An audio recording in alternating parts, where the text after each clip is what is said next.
Hola chicas, ¿cómo están? Espero que estén bien. Bueno, hoy les voy a hacer un review de mi caja de agosto. Esto es lo que me ha llegado a mí.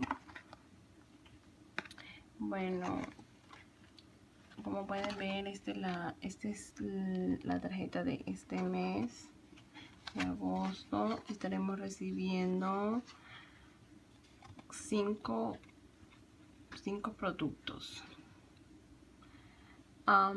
Primero es Moda Pro 3-Piece Brush Set. El segundo es Waterproof Gel Eyeliner. El tercero es Pro Eyelashes. Después un Face Paint by Aloe.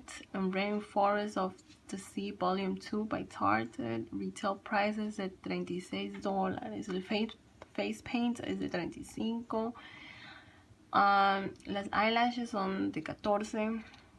El delineador $15. Y las 3 brochas por $26.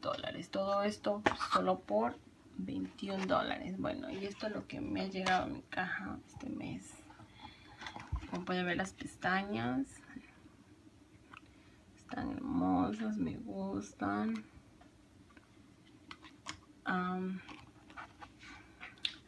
La paleta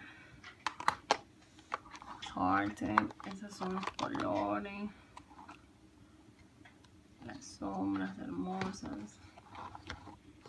Algunos dicen que no tiene buena pigmentación. Bueno, yo ya lo sé y sí tiene buena pigmentación.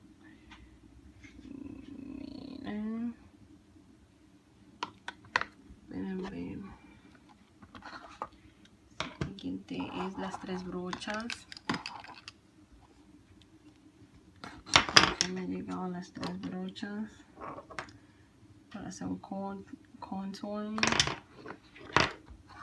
lápiz negro, delineador y un face paint. Esto más me gusta como para los labios.